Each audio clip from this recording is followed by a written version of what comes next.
Apostol de los Gentiles. Tolyeleke,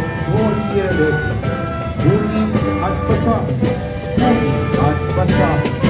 Tapos marinig ang isang tinig na nagpagdito.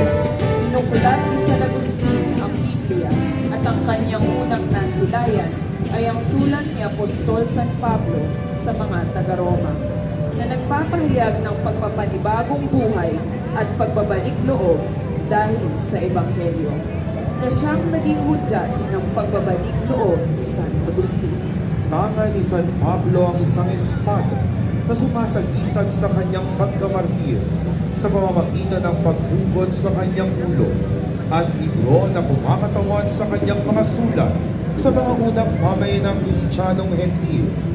Ang kanyang kapistahan ay pinagdiriwang tuwing ika-25 ng Enero at tuwing ika-29 ng Hunyo kasabay ng pagpaparangal kay San Pedro Apostol. Apostol San Pablo, martir at apostol ng mga Hentil. Ipanalangin mo kami. San Antonio Abad, fundador del movimiento eremítico.